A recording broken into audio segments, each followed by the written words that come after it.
Hey guys, Ollie from flightcomp. Back with you on this Micro Optimus build I'm doing, and just a few updates. I put the splitter board together for the mold that I'm going to make.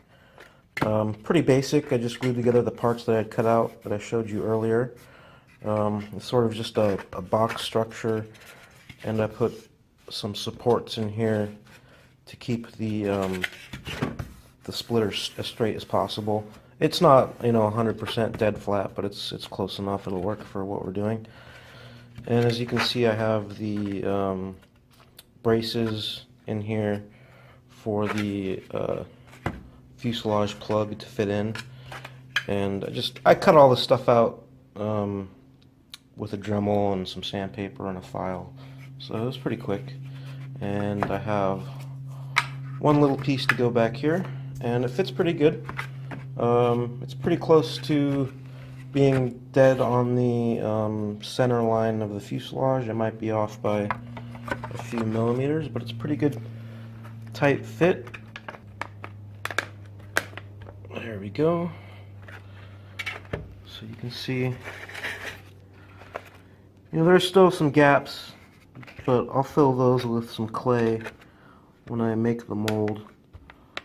But overall, really happy with the fit. Came out pretty nice. And then I have back here, I'm just going to put this little plate like this so that the mold will have a flange here on the back. And then over here, the mold will it'll just be flat. There won't be a hole in the mold for the firewall.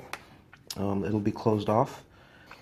Now, I have to seal this wood somehow so I can put mold release on it and make the mold. Wood would make a really terrible surface for making a mold. So, thought about maybe fiberglassing it and sanding it, but that's a lot of work. So I think what I'm going to try first is actually just using covering like Monocoat or Ultracoat. Some regular normal airplane covering for balsa wood wings, and see how that works. If it doesn't work, I can always peel it up and go back to fiberglass and paint. But I'll give the covering a shot, and I'll get back to you when I have some results. Alright, I'm back, and I actually did end up covering this splitter board with some yellow, I think, Monocoat covering that I had lying around, just some scraps, and it came out pretty good. I think it's going to work well. I put it on with pretty high heat and shrunk it really well, just to make sure it wouldn't lift up or move, while I put the plug in the splitter plate here. And I kind of wrapped it around a little bit just to make sure it stays in place. So I have that, and I have my little piece here that goes on the back of the fuselage, and I've actually sanded and polished out the parts a little more, and applied a coat of sealer and mold release. So they're looking pretty good. Here's the fuselage plug. You can see it's pretty shiny. And it doesn't have to be super perfect, because I can buff out the mold a little bit too when it's done, but this is looking really good. So what I'm going to do now is try to put this in the splitter board, and then after that we can move on to actually making the mold.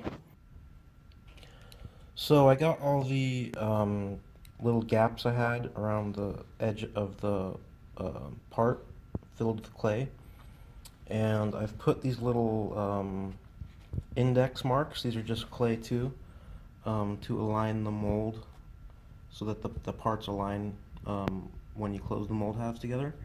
And mounted the back dam here for this part of the flange. So basically, we're ready to go now. We're ready to lay up the mold. I've put several more coats of mold release on this, so I'm going to start applying the surface coat for the mold.